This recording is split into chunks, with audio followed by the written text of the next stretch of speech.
Yan, good day mga construct. Hindi tayo sa project natin para magbahagi ng panibagong construction tips. Yan, bali kung makikita nyo, meron tayong iba't ibang kulay ng ating rebar dito sa dulo ng rebar ng ating mga bakal. Ayan. Bali, chinempohan ko talaga na ma-deliver yung iba't ibang type ng ating material. Bali, di-discuss natin ngayon is yung ating grade. Bali, meron sa pinakamababa, which is yung grade 33. Ayan, kulay puti. Usually in color white yan sa isang endpoint.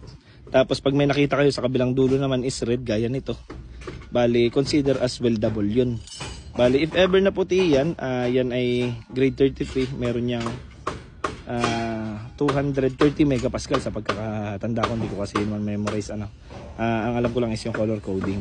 Then kapag meron tayong yellow, which is yung grade 40 natin. Ayan.